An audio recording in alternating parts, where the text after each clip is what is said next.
The Interesting, Most Boring Man in the World by Chris Rose. People often said that Thierry Boyle was the most boring man in the world. Thierry didn't know why people thought he was so boring. Thierry thought he was quite interesting. After all, he collected stamps.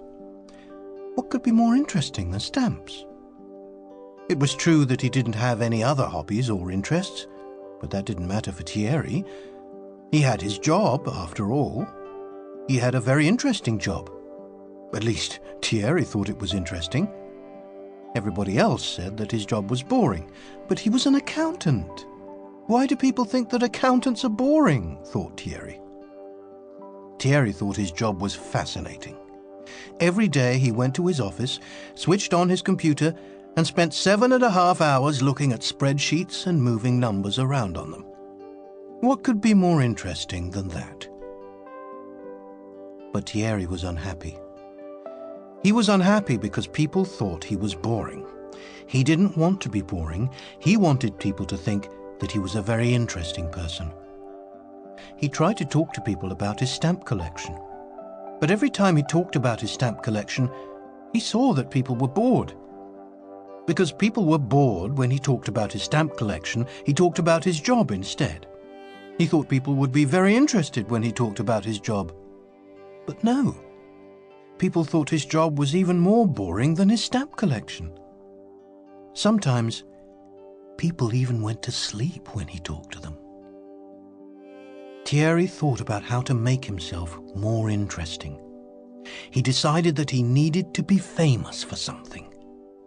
He thought about his stamp collection and decided that perhaps his stamp collection could make him famous. Perhaps he had the biggest stamp collection in the world. Or perhaps he had a very valuable stamp. Yes, this was it, he decided. He wrote a letter to a local newspaper and asked them if they wanted to come and write an article about a local man with the biggest stamp collection in the world. The local newspaper wrote a letter back to Thierry, telling him that, actually, the Queen of England had the biggest stamp collection in the world. Thierry was very sad to learn this, but wrote back to the newspaper, telling them that he thought he had the most valuable stamp in the world. The newspaper wrote back to him, telling him that the most valuable stamp in the world cost $2,240,000, and asking him if he was sure that he had it. Thierry wasn't sure that he had it.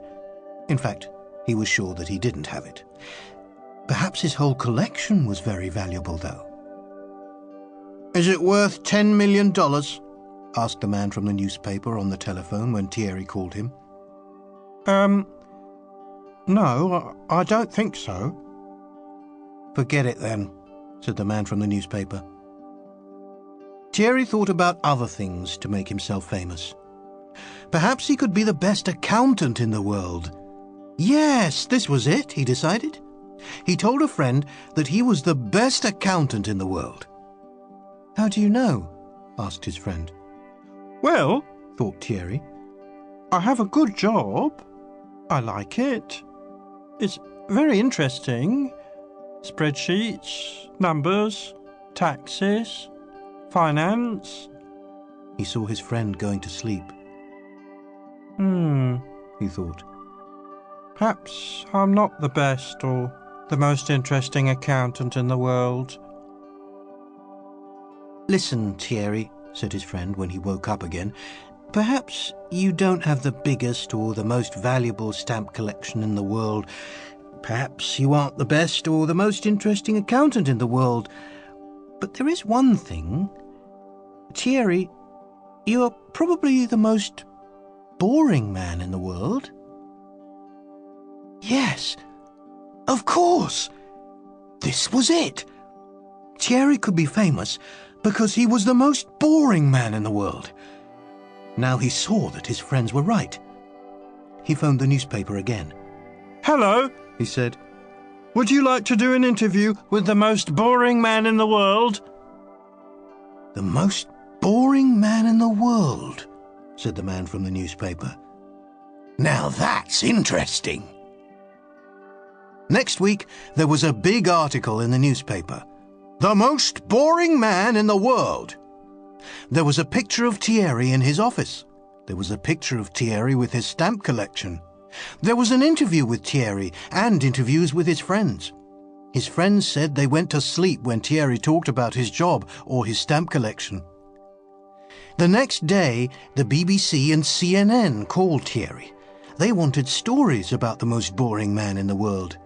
The most boring man in the world, they said. That's so interesting. And so, finally, Thierry Boyle became the official most boring man in the world. You won't find his name in the Guinness Book of Records because they said that it was impossible to decide exactly how boring somebody is, but it was no problem for Thierry. Now he was famous. Now he was so boring that he was interesting. We hope you've enjoyed this recording.